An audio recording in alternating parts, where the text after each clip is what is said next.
Bonjour à tous, je m'appelle Jean-Nicolas, je suis internant chez Réseau. Donc aujourd'hui, on fait une petite vidéo pour vous présenter en fait comment utiliser un autotest. Peut-être que vous avez déjà entendu parler, c'est disponible dans les autres pays, mais ici au Canada, c'est nouveau en fait qu'on peut les distribuer de façon gratuite.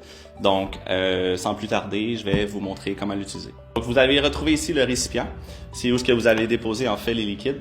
Donc à l'intérieur, vous allez avoir 3 bouteilles qui sont numérotées, numéro 1, numéro 2 et numéro 3. Vous allez avoir un petit pansement. Vous allez avoir une petite lancette, puis vous allez avoir aussi un feuillet d'instruction si jamais vous voulez vous y référer lorsque vous allez faire votre test. Donc, première étape à faire, c'est s'assurer de bien laver ses mains, ce que j'ai fait au préalable avant. Puis ensuite, vous pouvez masser le doigt que vous allez vouloir utiliser. Pourquoi on masse le doigt? En fait, c'est pour assurer une meilleure circulation sanguine, pour faciliter l'écoulement du sang. Voilà. Donc, on prend la petite lancette. On va tourner ici le bout, puis on va l'ouvrir. Ce que c'est la lancette, c'est un petit peu comme un test de diabète. Donc, on l'appuie doucement sur le bord du doigt, puis il va avoir un petit clic, il va avoir un petit pincement, puis ensuite, après ça, il va avoir la goutte de sang qui va couler. Donc, je me lance, puis je vais frotter mon doigt. Hop.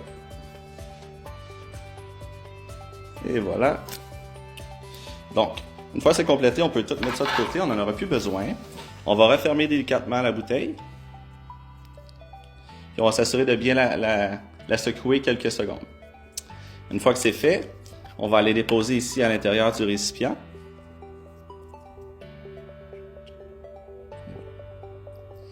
Donc le liquide devrait être absorbé en quelques secondes. C'est important de s'assurer que le liquide soit bien absorbé.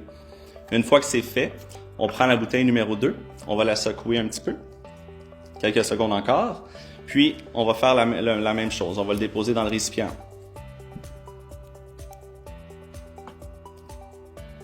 Voilà, puis on va faire la même chose avec la bouteille numéro 3. Donc on va attendre quelques secondes que ça soit absorbé.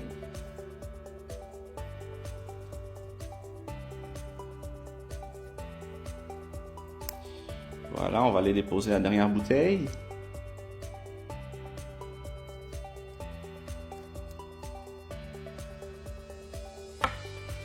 Donc, pour ce qui est des résultats, c'est important en fait que vous allez voir ici, il y a un petit C pour le point de contrôle. Donc, c'est important que le point de contrôle se situe en haut parce que sinon, vous allez pouvoir lire les résultats de façon erronée. Donc, pour ce qui est des résultats, vous allez pouvoir les trouver ici. Donc, c'est important de garder en tête que ce test-là, en fait, ce qui va être pratique, c'est qu'il va pouvoir détecter les infections potentielles au VIH qui a lieu d'il y a plus de 3 semaines. C'est-à-dire que tout ce qui s'est passé dans les 3 dernières semaines, le test ne sera pas en mesure de le détecter. Si jamais c'est quelque chose qui vous intéresse, les autotests sont disponibles chez Réseau, donc vous pouvez vous présenter à nos bureaux du lundi au vendredi entre 10h et 17h, puis ça va nous faire plaisir de vous en remettre. Bonne journée!